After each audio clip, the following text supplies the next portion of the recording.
Victor Kitenge. Victor Kitenge, cette jeune Congolaise qui passe sur les réseaux sociaux aujourd'hui pour dénoncer le comportement de sa belle-mère. Sa belle-mère, la femme de son père. C'est qu'elle leur fait subir jusqu'aujourd'hui. Sa belle-mère a failli ôter la vie à sa petite sœur. Bonjour à vous tous et bienvenue sur ma chaîne YouTube Kabibi Loba. Avec moi-même, Maman Kabibi, comme vous savez ici, on parle des faits divers, on parle de tout ce qui se passe autour de nous.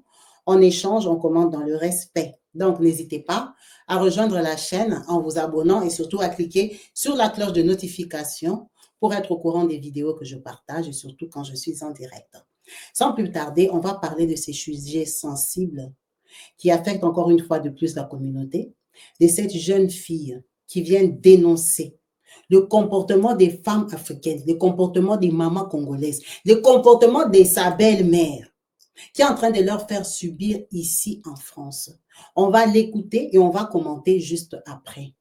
Merci à vous tous pour votre patience et n'hésitez pas à manifester vos ressentis dans le respect, dans la bande-annonce, dans le commentaire, pour dire ce que vous ressentez après avoir écouté cette histoire. On écoute et on se retrouve juste après dans les commentaires. Du coup, je m'appelle Victor Kitenge, on m'appelle Serena de mon deuxième prénom. Du coup, je fais cette vidéo pour vous parler de l'histoire qui est arrivée hier. Mais avant du coup d'en arriver là, où c'est passé tout ça hier, j'ai fait un récapitulatif de tout ce qui s'est passé depuis pour que vous compreniez bien jusqu'à ce qui est arrivé hier. Du coup, voilà, il faut savoir que mon père et ma mère, ils étaient séparés.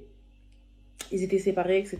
Et du coup, mon père avait refait sa vie avec quelqu'un d'autre. Et donc, on était amenés à aller chez eux. À aller chez eux, etc. Des fois en vacances, voilà.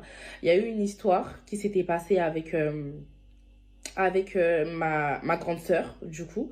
Donc, une histoire qui s'était passée avec ma grande sœur, qui aujourd'hui a 22 ans. Donc, c'est 2002. Et en fait, l'histoire, c'était que elle portait mon petit frère, qui est l'enfant de ma belle-mère, et l'enfant de mon père. Donc, notre petit frère par alliance. Mais nous, on est des Noirs. Chez nous, il n'y a pas d'alliance. C'est mon frère. Il vient de mon père, c'est mon frère. Du coup, ma soeur a décidé de le porter. Et ma belle-mère, comme elle s'était embrouillée avec mon père, elle a dit oui, fais-le descendre. Fais-le descendre et tout, ne le porte pas, etc. Ma soeur, elle continuait, elle disait que non. Non, ma soeur ne parlait pas et mon père disait oui, non, toi tu gardes le petit. Donc, tu avais la mère de l'enfant, ma belle-mère qui disait enlève le petit, fais descendre le petit. Mon père qui disait garde le petit, garde le petit. Ma belle-mère a donc pris le seum et elle est venue à planter ma grande sœur de 8 ans devant mes yeux. Donc, de 8 ans, voilà, et planté, fait un truc. En tout cas, avec le couteau, je me rappelle que ma soeur, elle avait une cicatrice. Donc voilà, déjà ça, elle avait 8 ans, etc. Ma belle-mère, c'était une personne, dès qu'elle avait un problème avec mon père, c'était un problème avec nous. Faut savoir qu'un jour, elle nous a laissé clairement dans le couloir, dans le noir, d'accord, toute la journée dans le noir, sans manger. Donc voilà, on n'avait pas mangé ce jour-là, jusqu'à temps que mon père rentre pour nous emmener au McDo. Mais avec tout ce qui s'est passé la journée, on n'a pas mangé, on est resté dans le couloir, on est traumatisés, on est petite. D'accord. Et tu nous ramènes au McDo comme si ça allait changer quelque chose. Ça n'a rien changé. Voilà, ça n'a rien changé. Donc, elle nous a laissé dans le couloir et tout sans manger, et tout, et, etc. Et bah, c'était une souffrance. Mais après, on n'a plus été chez mon père. Après, on n'a plus été chez mon père, etc. Donc, après le décès de ma mère, du coup, ça veut dire ma grand-mère venait nous récupérer. Ma grand-mère voulait nous récupérer parce qu'il faut savoir que on est les 3 dernières filles de ma mère et il y en a une dont on n'a pas le même père. Donc on allait séparer. Donc moi j'allais partir avec ma grande sœur et ma petite sœur allait partir chez son père. Ma grand-mère ne voulait pas ça et elle a dit à mon père, oui, moi je veux pas que les filles et les enfants et tout se séparent comme ils sont amenés à vivre ensemble tout le temps. Est-ce que je peux les récupérer? Mon père il a dit non, moi je veux récupérer mes enfants, c'est mes enfants. On a été vivre chez mon père, ça a été un calvaire. Ça a été un gros calvaire avec ma belle-mère. Habiter chez mon père, ça a été vraiment le calvaire. Ma belle-mère nous frappait tout le temps. D'accord? Elle nous mettait tout le temps mal à l'aise. Elle nous faisait comprendre clairement qu'on n'était pas ses enfants. D'accord. Bon, là, je vais un peu lire les trucs. Du coup, bref, on a parti habiter chez ma belle-mère. Elle faisait qu'un c'était notre mère, etc. Elle disait clairement aussi que on était des envoyés de ma mère, qu'on était des sorcières, d'accord, qu'on était des sorcières, des envoyés de ma mère pour venir détruire la relation qu'elle avait avec... pour venir détruire la relation qu'elle avait eue avec notre père. Un jour, une bagarre a éclaté. Une bagarre a éclaté parce que la sœur de ma belle-mère vivait chez nous. Vivait chez nous et mon père, il n'était pas d'accord. Mon père, il n'était pas d'accord avec ça, etc. Et elle est venue, comme à son habitude, elle s'embrouille avec mon père. C'est à nous qu'elle aimait ça. Donc ça veut dire, elle est venue dans la chambre, d'accord. C'était moi la première personne. Elle est venue dans la chambre, elle m'a attrapée. Elle m'a attrapée, elle me tapait. Elle me tapait, elle me tapait, elle me tapait. Et ce jour-là, franchement, je pensais que j'allais mourir. Je pensais vraiment que j'allais mourir parce que quand même, elle me donnait des coups. Elle me donnait vraiment des coups. Et à l'époque, à l'époque, c'était il n'y a pas non plus si longtemps que ça, mais j'étais toute maigre. J'étais toute maigre, elle était sur moi, elle me tapait. Et pendant qu'elle me tapait, en fait, bah, ma soeur essayait d'enlever. En même temps, elle se battait, ma grande soeur, du coup, avec elle. Mon père aussi se battait avec elle. Ça, c'était pendant qu'on vivait. Du coup, voilà, mon père la tapait. Mon père la tapait, tout le monde la tapait. Il y avait sa sœur aussi, sa grande sœur, la grande sœur de ma belle-mère aussi, qui était rentrée ce jour-là dans la bagarre. Et donc, suite à ça, les voisins avaient appelé la police. Les voisins, ils avaient appelé la police. Et la police, ils sont arrivés sur les lieux, etc. Mais nous, on était petites.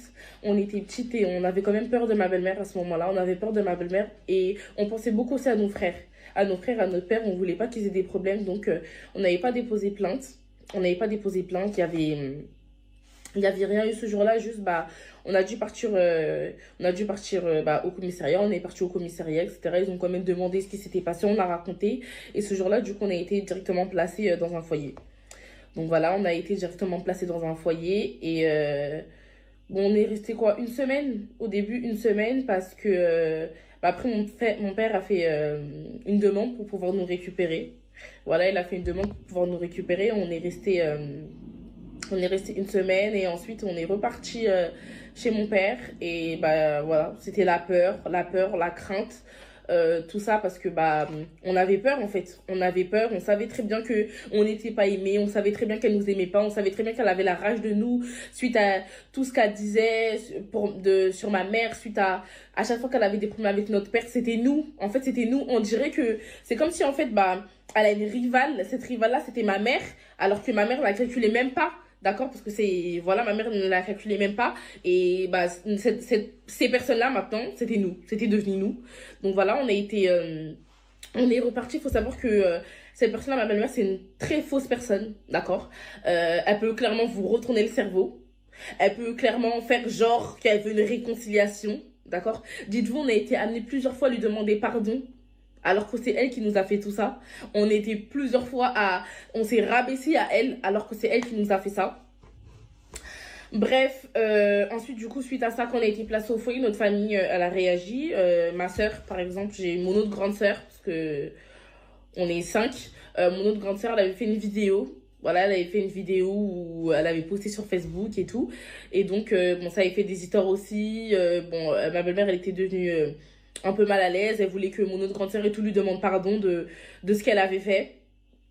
De ce qu'elle avait fait, voilà. Du coup, voilà, on a été placés dans des foyers. Et c'était des foyers différents de moi et ma sœur. On était placés dans des foyers différents parce que bah on n'était plus dans la même ville. Voilà, faut savoir que c'était un calvaire. D'être dans un foyer, de vivre dans un foyer, de savoir qu'aujourd'hui, en fait, t'as pas ta maman et t'as personne pour te défendre. On n'avait personne pour nous défendre. On n'avait personne. C'est une dinguerie d'avoir personne en fait parce que tu te dis aujourd'hui que tu peux t'as quelqu'un en fait, t'as une sécurité, t'as quelque chose. Nous on est arrivé chez mon père, on n'avait personne, on n'a plus notre mère. On arrive, je suis toute petite, j'ai 8 ans, la personne elle me fait un calvaire, tu peux rien faire. La personne, elle est supérieure à toi. T'es là, tu peux rien faire. Tu vis un calvaire. Toute notre vie, ça a été ça, à moi et ma sœur. Ça a été vivre dans un calvaire. Parce que on a été séparés. Parce que on a eu la mort de notre mère qui nous a traumatisés. On arrivait dans des lieux où c'était traumatisant pour nous. D'accord? Faut savoir que ma belle-mère aussi, elle m'a déjà mis à la porte. Voilà, elle m'a déjà mis à la porte, etc. Quand on est parti dans les foyers, on est parti vivre. Faut savoir que j'avais des DVH. Donc des DVH, c'était des week-ends où je pouvais aller chez mon père. Mon père forçait quand même la relation, forçait quand même le fait que il voulait venir, enfin avoir une relation avec moi en mode, il voulait avoir une relation avec moi et tout, mais en fait ça allait pas avec sa femme, ça allait pas, donc je vais venir chez toi. Et un jour, je suis venue avec mes affaires, et ma belle-mère elle a dit non, elle va pas rester.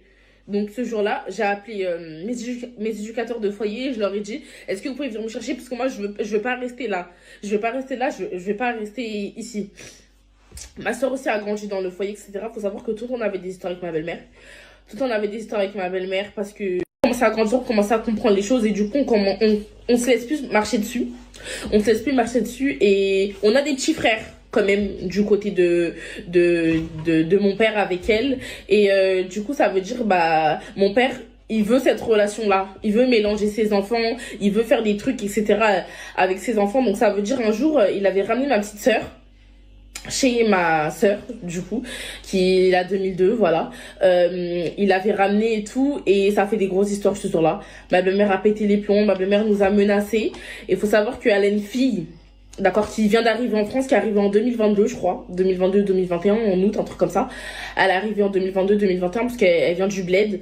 Et sa fille aussi est rentrée, voilà, c'est pas notre sœur. Elle aussi, elle est rentrée, elle a commencé à nous parler, elle a commencé à nous insulter, etc. Parce qu'on avait pris notre petite sœur pour un week-end. Donc ça fait des histoires, toute leur famille nous avait appelés, nous avait menacés, etc., etc. Voilà, donc ce jour-là, ça nous a menacés, ça nous a appelés, bref, comme d'habitude. Voilà, ensuite mon père avait fait genre, d'accord, enfin pas genre on va dire, mais il s'était séparé d'elle, et tout, et bon peu de temps après il s'est remis avec elle. Il s'est remis avec elle quelques mois après et voilà, faut savoir que j'avais une discussion avec un de mes petits frères et moi je lui ai tout raconté, voilà, que mon père il avait pris une nouvelle femme, que voilà, c'était bel et bien fini parce que nous on était heureux en fait de se dire que c'est fini, on sera plus assimilé avec cette dame, que c'est fini, d'accord. Donc voilà, mais non, il est parti se remettre avec elle. Ensuite, il y a eu une fausse réconciliation de sa part, encore une fois. On a été appelé avec des pasteurs à aller manger dans un restaurant. On a été appelé avec des pasteurs et tout à aller manger dans un restaurant où elle nous a fait semblant que oui, elle ne comprenait pas, que elle a mélangé tous les enfants, que tous les enfants c'était pareil, etc. Que elle a jamais fait de différence, que elle a mélangé tous les enfants. Faut savoir que en fait elle nous réunissait aussi quand même à des moments, mais elle nous montrait que c'était pas notre mère, qu'elle allait jamais nous aimer, qu'elle avait la haine de nous, d'accord, parce que faire des trucs, les choses qu'elle nous a faites en tout cas, tu ne fais pas ça à tes enfants. D'accord. Et du coup, tout ce qui s'est passé pendant toutes ces années, voilà, nous, ça nous a pas aidé du tout. En fait, ça nous a pas aidé du tout parce qu'on a dû grandir comme ça. Et c'est grave. À l'âge de, moi j'avais 8 ans, de grandir comme ça, t'as pas ta mère, tu dois te débrouiller seule, tu pars dans des foyers, t'as subi de la maltraitance parce que ça a été clairement de la maltraitance. Si on a été retiré et enlevé par le juge des enfants de chez notre père, ça a été clairement de la maltraitance. Donc voilà, et bref. On ne calculait plus ma belle-mère parce qu'en fait du coup on a grandi et on s'est dit c'est terminé. Ça va plus continuer. Et le jour est arrivé où hier c'était l'anniversaire de ma sœur. Donc ma sœur est née le 28, non aujourd'hui on est 2 mars, et ma sœur est née le 28. Le lendemain, le 1er mars, mon père il nous a dit que oui, etc. Préparez-vous et tout, je vais venir vous chercher pour aller chercher pour aller manger au restaurant et il y aura vos petits frères, etc. On a dit ok, pas de souci. On se prépare et tout. Moi j'avais pas terminé de me préparer. Et ma sœur du coup elle est descendue et mon père il a dit bon on va chercher les garçons comme ils habitent à Morson-sur-Orge et ma sœur habite à Juvisy. Donc ça veut dire donc c'est dans 91. Donc ça veut dire on décide de partir ils décident de partir aller récupérer les garçons. Et ma sœur qui m'appelle et elle me dit oui depuis papa et tout non elle me dit quoi, elle me dit que oui les garçons ils peuvent pas descendre parce que leur mère elle les a bloqués. Après j'ai dit bon bah c'était sûr, etc. voilà. Et après elle voit que mon père il dure, etc. Depuis il est là, il attend. Ma sœur elle attend dans la voiture, elle sait pas ce qui se passe. Et moi je lui dis bon vas-y monte, on sait pas ce qui est en train de se passer, monte. Ma soeur et tout, elle décide de monter, elle entend ça crie et tout, et elle toque à la porte et elle dit à mon père, papa et tout, si c'est pas grave, au début, c'est même sa fille qui a ouvert, je crois. Elle dit, oui et tout, papa et tout, c'est pas grave. Si elle veut pas laisser les garçons, toi viens et tout, on y va, on part, etc. Il décide de fermer la porte, je sais pas ce qui se passe. Mon père, il dit oui, non, laisse tomber et tout. Il dit à ma soeur oui et tout, laisse tomber, etc. Et là, de là, ma belle-mère, elle sort, etc. Et ma soeur, elle dit à ma belle-mère clairement, qu'est-ce qu'on t'a fait? J'étais en appel, j'entendais tout. Ma soeur, elle dit clairement à ma belle-mère, oui, qu'est-ce que je t'ai fait? Qu'est-ce que je t'ai fait, etc. Pourquoi tu nous fais tout ça? Et là, ma belle-mère, elle lui a mis une gifle. Ensuite, il ferme la porte. J'entends ma soeur et tout en crise. Du coup, moi, je décide de prendre un Bolt. Je décide de prendre un Bolt et tout, d'arriver et tout. Mais bon, voilà. Je décide de prendre un Bolt et tout, d'arriver. J'entends tout. Et ensuite, ma soeur, elle a coupé. Et pendant qu'elle a coupé, en fait, ce qui s'est passé, c'est que la fille de ma belle-mère a ouvert la porte. Et donc, elle a commencé à se battre avec ma soeur. Et pendant la bagarre, ma belle-mère est rentrée. Voilà. Donc, digne d'une maman qui dit aimer tout le monde pareil, voilà. Elle est rentrée dans la bagarre et elle a commencé à étouffer par derrière ma petite sœur. Ils ont commencé à la taper. Elle était en sang, clairement il y avait du sang. Ses ongles ils étaient pétés, parce qu'il faut savoir qu'elle avait des faux ongles, ses ongles ils étaient pétés, ses vrais ongles sont partis avec. Donc voilà, ils l'ont tapé, ils l'ont clairement tabassé, d'accord? Ils l'ont clairement tabassé à deux. Ok, il y avait mon petit frère qui essayait de séparer, mais du coup il prenait que ma sœur et les autres avaient l'occasion encore de la taper. Donc voilà, ils l'ont tapé, ils l'ont tabassé et aujourd'hui en fait je me suis dit que c'était trop. Ma famille et moi on s'était dit que c'était trop parce que en fait aujourd'hui quand je suis arrivée, parce qu'il faut savoir qu'après moi je suis arrivée, il y avait déjà la police, etc. Quand je suis arrivée, que j'ai vu l'état de ma sœur, je me suis dit en fait aujourd'hui ma sœur elle pouvait mourir. Aujourd'hui ma sœur elle pouvait mourir et j'aurais fait quoi? J'aurais fait une vidéo en pleurant et en disant oui que ma sœur elle est morte parce qu'ils ont fait ci, parce qu'ils ont fait ça, alors que c'est des trucs en fait que ça s'est déjà passé. Ça s'est déjà passé. Juste aujourd'hui, j'ai eu un déclic parce qu'en fait, j'ai vu le sang de ma sœur. J'ai vu le sang de ma sœur. Ma sœur est donc partie à l'hôpital. Elle a eu des points de suture et tout parce qu'elle a été ouverte. Donc voilà, moi je viens dénoncer clairement ma belle-mère. Je ne pense pas, d'accord, à mes petits frères à ce moment-là, parce que j'ai fait que penser à eux, mais aujourd'hui nous aussi on doit se protéger. Aujourd'hui nous aussi on doit se protéger, et aujourd'hui je peux pas venir, d'accord, en parlant et en disant que oui je pense à mon père, que oui je pense à mon frère, parce que si aujourd'hui ma soeur elle meurt, moi j'ai plus personne. Moi, j'aurai plus personne. Donc, aujourd'hui, je ne pense que à nous. Je viens dénoncer ma belle-mère. D'accord? Et que si aujourd'hui, vous avez des belles-mères comme ça, que si aujourd'hui, vous vivez comme ça, ne vivez pas caché. Dénoncez et arrêtez. Faut même pas avoir peur. En étant petite, nous, on avait trop peur d'aller balancer, d'avoir des trucs. N'ayez pas peur. N'ayez pas peur. N'ayez pas la crainte. D'accord? N'ayez pas la crainte d'aller voir la police, d'aller dire tout ce qu'on vous fait, avoir subi de la maltraitance, d'accord? Envers ma belle-mère, avoir subi plein de choses et tout, parce que faut savoir qu'aujourd'hui ma belle-mère elle nous a blessés en nous tapant, mais elle nous a plus blessés avec les mots, parce que ta mère elle est morte, ta mère elle vient de mourir et on l'insulte et on vient devant toi, on dit que oui t'as été envoyé en mission pour venir séparer son couple et tout, alors que t'es que une enfant. C'est des trucs, c'est une dinguerie, c'est des trucs c'est grave, d'accord? Ma soeur elle a été frappée et aujourd'hui je viens tout dénoncer. Aujourd'hui je viens dénoncer cette personne. Si vous pouvez contacter des émissions, contacter des personnes aujourd'hui sur qui je peux parler, sur qui je peux témoigner de cette personne-là, parce que ce n'est pas normal.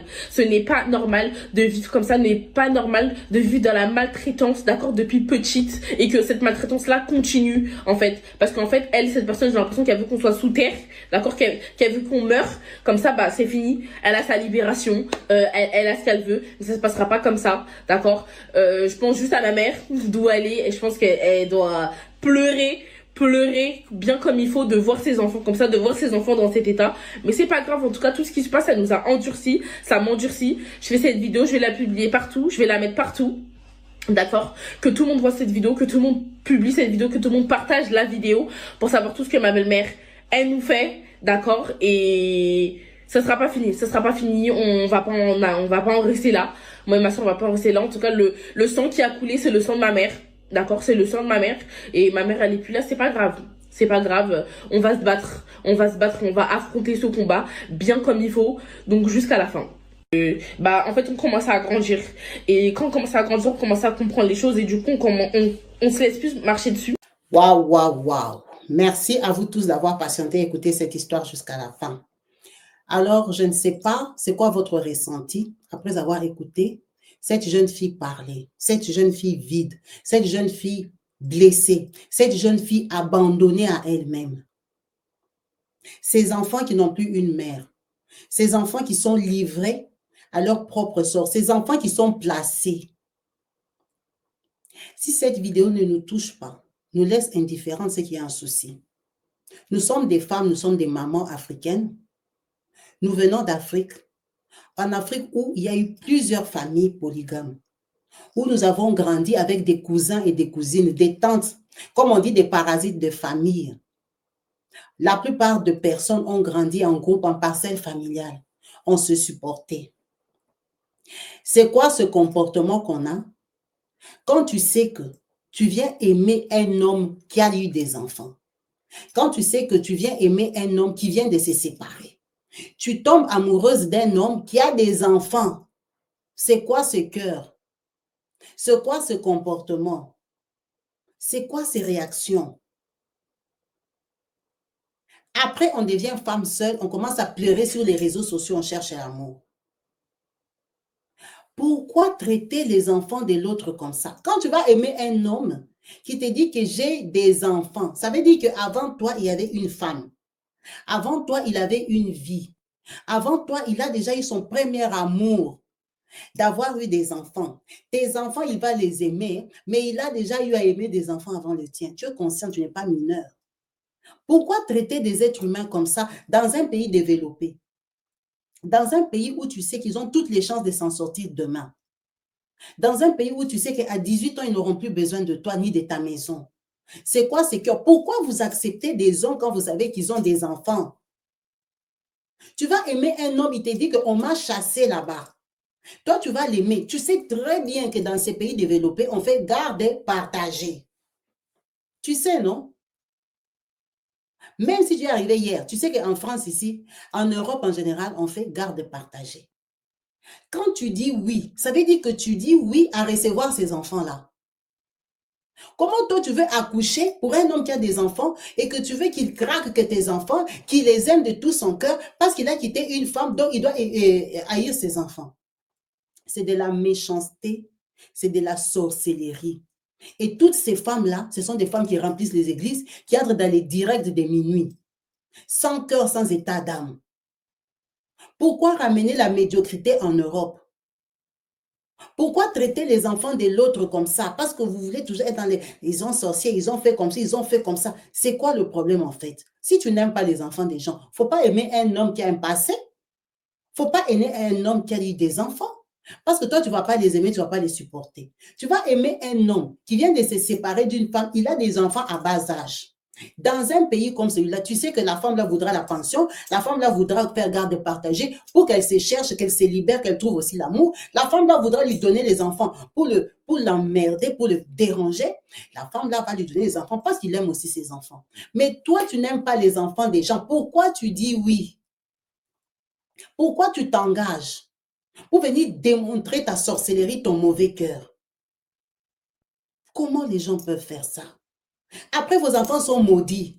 Vos enfants grandissent, on ne les voit pas, on ne les épouse pas, ils ne trouvent pas de bons boulots. Ils n'ont pas la chance parce qu'ils sont en train de repayer vos mauvais actes. De repayer ce que vous avez fait de mal aux gens. Vous êtes là, il y a beaucoup de gens, leurs enfants de 30 ans, 35 ans, les enfants sont seulement en train de tourniquer, tourniquer. Ils deviennent des mamans, maman, des papas, papa. Vous vous demandez jamais pourquoi. Comment était ton comportement? Cette dame qui fait ça, elle le fait pourquoi? Elle le fait pourquoi? Si l'homme là, il te sert à rien, l'homme là, il est gigolo chez toi, l'homme là ne te donne pas ce que tu veux, tu dois te déchaîner sur ses enfants? Tu crois que la première qu'il a chassée, l'avait chassée parce que c'était un bon mari? Est-ce qu'on chasse un bon mari? On se sépare d'un bon mari. Tu trouves un homme qui vient d'un ménage où il y a les enfants. La personne a serré les cœurs, l'a laissé partir. Où la personne s'est tellement mal comportée qu'il est parti. Une femme qui se comporte mal, c'est qu'il n'y a pas d'intérêt. Il faut qu'on aille cash. Une femme qui se comporte mal, c'est qu'il n'y a pas d'intérêt dans le mariage. Parce que quand il y a l'intérêt, toute femme sait se comporter. Toute femme sait flatter. S'il vient te dire que ma femme était impolie, ma femme était comme ça, c'est que la femme là n'avait pas d'intérêt, surtout financier. Il y avait quelque chose qui clochait. Quel riche a une femme impolie? Dites-moi. Quel riche a une femme qui n'aime pas sa famille? Quel riche a une femme avec qui se prennent la tête? Ces riches-là n'existent pas. Hein. Même quand ils trompent la femme a une façon de revendiquer. Si le mari vient te dire que la femme-là, elle ne me respectait pas, elle ne faisait pas comme ça, c'est que cette femme-là n'était pas satisfaite dans quelque chose. Donc, si c'est lui qui a quitté la femme, sache que déjà, cet homme-là a des problèmes. Parce qu'un bon mari, même une mauvaise femme ne le laisse pas. Elle s'accroche. Donc, quand tu prends une deuxième main, un homme qu'on a déjà laissé, hein, il faut savoir qu'il y a des séquelles derrière. Tu ne peux pas prendre un homme qu'une autre a jeté. Une autre a laissé partir. Pars, je reste avec mes enfants. Hein? Et toi, tu crois que tu as pris l'homme parfait avec qui vous allez vivre l'amour parfait. Mais tu as un souci. Ce n'est pas une blanche qui l'a laissé. Une Congolaise comme toi l'a laissé partir. Une Congolaise comme toi s'est mal comportée envers lui. Jusqu'au point qu'il se fâche, ils partent. Donc toi, quand tu les ramasses là, tu crois que c'est un mari parfait. C'est un mari plein de séquelles, avec blessure d'amour, qui s'est rajouté au-dessus de son caractère, que toi, tu vas subir. Donc, tu ne peux pas t'attendre au calme. Le calme viendra si tu as la bonne volonté. Si tu passes au-dessus des choses qui énervent les vraies femmes. Si tu ne fais pas attention, toi, tu voulais juste l'homme. Tu voulais créer ta famille. Si tu as la maîtrise de soi et l'amour, c'est quand tu vas vivre le calme. Sache qu'un bon homme, on ne le chasse pas. Que ce soit par une bête femme ou une femme intelligente, elle ne chasse pas un bon mari. Elle se comporte. Un homme chassé ou un homme qui est parti et que cette femme n'en faisait qu'à sa tête, c'est qu'il n'est pas bon. Il a un problème. Quand tu prends un homme avec un problème, il faut être conséquente. Il ne faut pas que quelqu'un te montre la magie, les films dans la maison, tu commences à déverser ta colère sur les enfants. Les enfants ont fait quoi? Les enfants ont fait quoi? Ils sont victimes de nos comportements de faire des bébés à tout le monde. Ces enfants-là sont victimes des femmes qui font des enfants sans qu'on les épouse, des femmes qui font des enfants pour les papiers, des femmes qui font des enfants pour l'argent de la CAF. Ces enfants-là sont victimes de ça. On les met au monde pour ça. Tu vas prendre ta haine, ta colère, d'avoir découvert qu'il est con, d'avoir découvert qu'il est radin, d'avoir découvert qu'il est paresseux, d'avoir découvert qu'il te trompe même. Tu vas déverser sur ces enfants pour gagner quoi? C'est les enfants-là que toi, dans tous les continents, tu as trouvé qu'ils sont sorciers. C'est ces enfants-là qui vont abîmer ta vie pourrie que toi-même déjà, tu es deuxième main dans un mariage. C'est quoi ce comportement? C'est quoi cette haine? C'est quoi cette haine de détruire la vie des gens? Et ça se fait en Europe. En Europe, là où soi-disant nous sommes civilisés. En Europe où soi-disant on a les bonnes manières.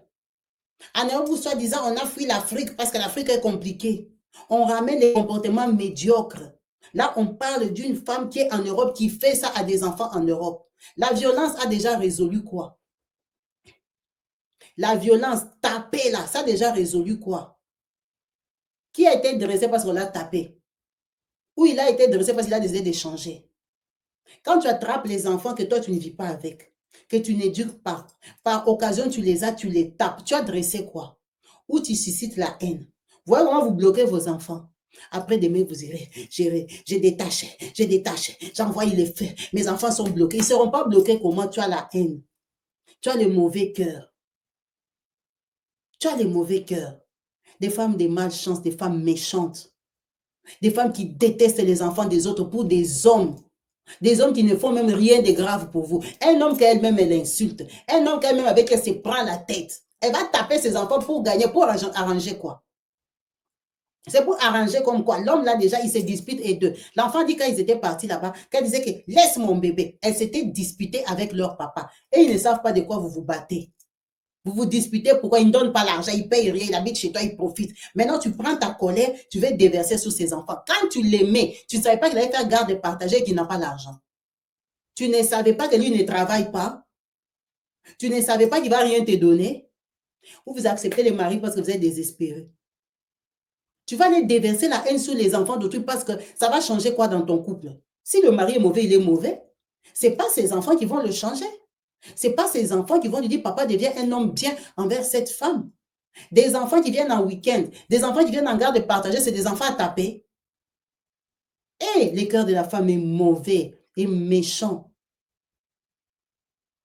Maintenant, elle va taper l'enfant là comme ça. Un enfant enceinte jusqu'à la faire saigner. Pourquoi? Elle est là à coucher ces enfants-là. Qui l'avait tapé? Qui l'avait bagarré? Voyez un peu l'esprit des femmes africaines, la honte que vous nous collez. On va voir les gens qui crient d'aliments. Les sauvages. Des sauvages qui n'arrivent pas à se maîtriser. Quelqu'un qui a déjà accouché, les enfants grandissent en Europe, a encore l'instinct de se bagarrer, se taper. Se taper, tu te précipites les marier avec qui leur maman est décédée.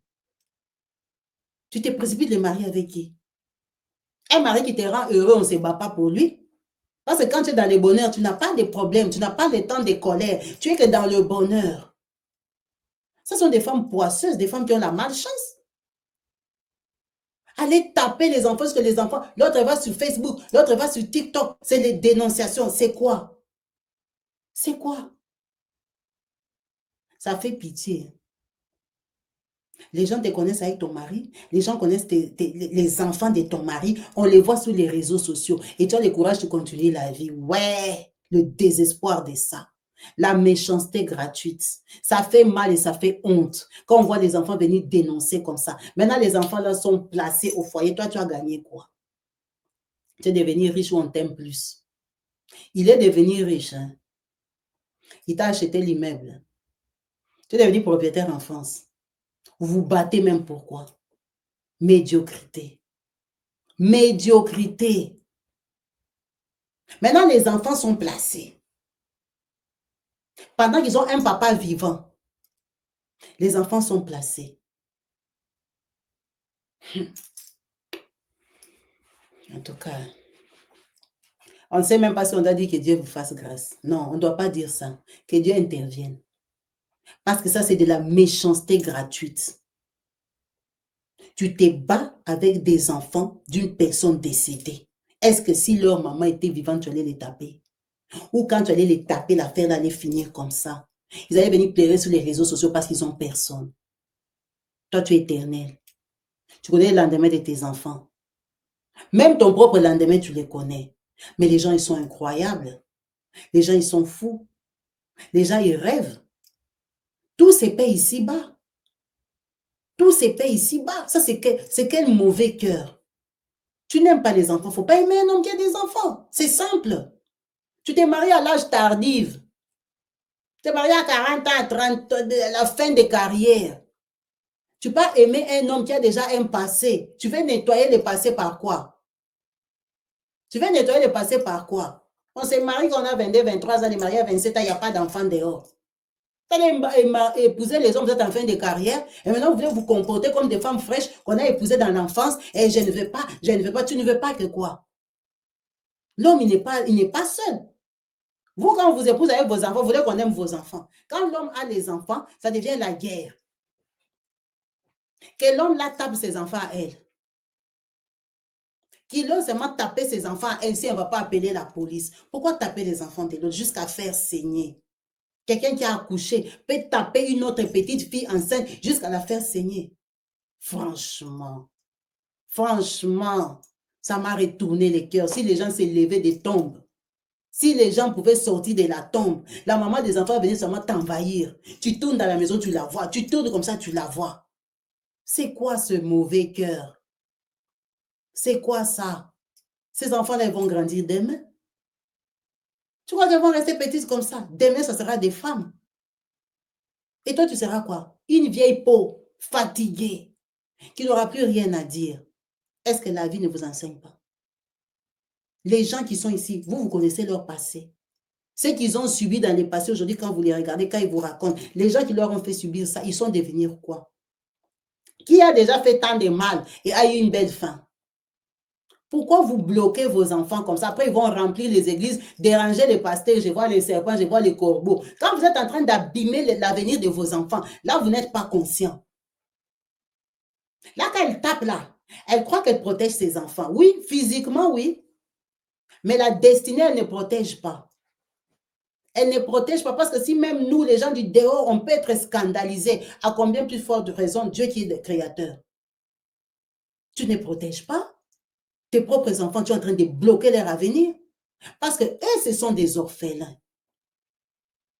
Ils n'ont personne pour venir les défendre. Ils n'ont personne. Quelle raison tu vas expliquer aux gens que non, même si elle est impolie, même si elle est impolie, tu vas te précipiter quoi avec un enfant que toi, tu as fait placer dans des foyers. Tu veux que qui l'éduque pour qu'elle soit polie? Qui va l'éduquer? Quelle raison tu vas dire aux gens, je l'avais tapé pour telle ou telle autre raison? Pourquoi vous avez des mauvais cœurs comme ça? Pourquoi vous vous comportez comme ça? Qui t'a garanti que tu vas finir l'année 2025? Tes enfants, toi. Tu connais le lendemain? Non, mais les gens, ils sont incroyables. La maman qui a accouché ses enfants, elle pensait qu'elle pouvait mourir.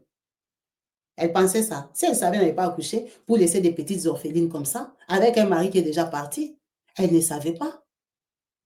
Donc, il faut être conséquent. Il faut se mettre à la place des autres. C'est des enfants qui manquent l'affection. C'est des enfants qui font un effort pour avoir une vie de famille parce que ça sera ça leur souvenir. C'est quoi le problème? En Europe, si personne n'a faim. Les gens comme vous là, vous êtes déjà installés. C'est quoi le problème? C'est vraiment désolant. Cette histoire m'a fait tellement mal. Ça m'a tourné les cœurs de voir des enfants, leur réaction, leur force, c'est venir sur les réseaux sociaux.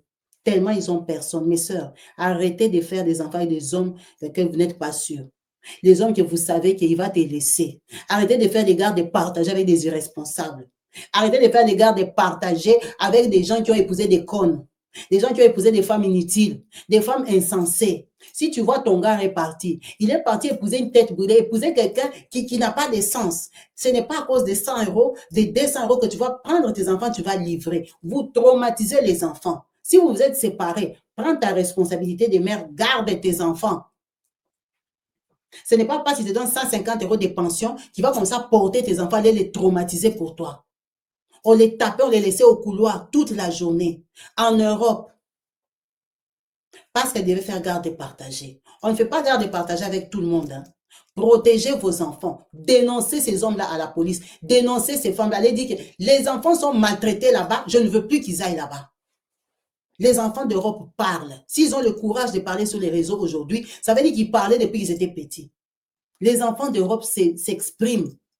Allez dénoncer. Ce n'est pas parce qu'on te paye la pension alimentaire qu'il a le droit de monter sous ta tête, écraser ta vie et abîmer la vie de tes enfants. On les tape là-bas, tu vas dire, il prend les enfants, mais il les tape. Il va donner l'argent sans les voir. Ou il va les voir avec une assistante à la police ou chez les assistantes sociales. C'est là qu'il va rencontrer ses enfants. C'est quoi cette vie? Pourquoi vous traumatisez les enfants comme ça? Vous les mettez au monde, pourquoi? Si vous êtes des irresponsables, il ne faut pas les mettre au monde, parce que c'est des vies détruites. C'est des femmes de demain. Détruite. C'est vraiment dommage. Force à elle. Force à elle. Dieu est tout-puissant, il est véritable. Il les voit. Elle ne va rien leur faire. Elle ne va rien leur faire. Donc vraiment, beaucoup de courage à vous. Merci à vous tous qui avez suivi cette vidéo. N'hésitez pas de la liker, de la partager et surtout de laisser en commentaire votre ressenti après avoir écouté cette jeune fille qui a parlé, qui a dénoncé sa belle-mère du début à la fin. Merci à vous tous, en espérant vous retrouver branchés, connectés très prochainement. Je vous dis à la prochaine. Peace and love chez vous. Bye.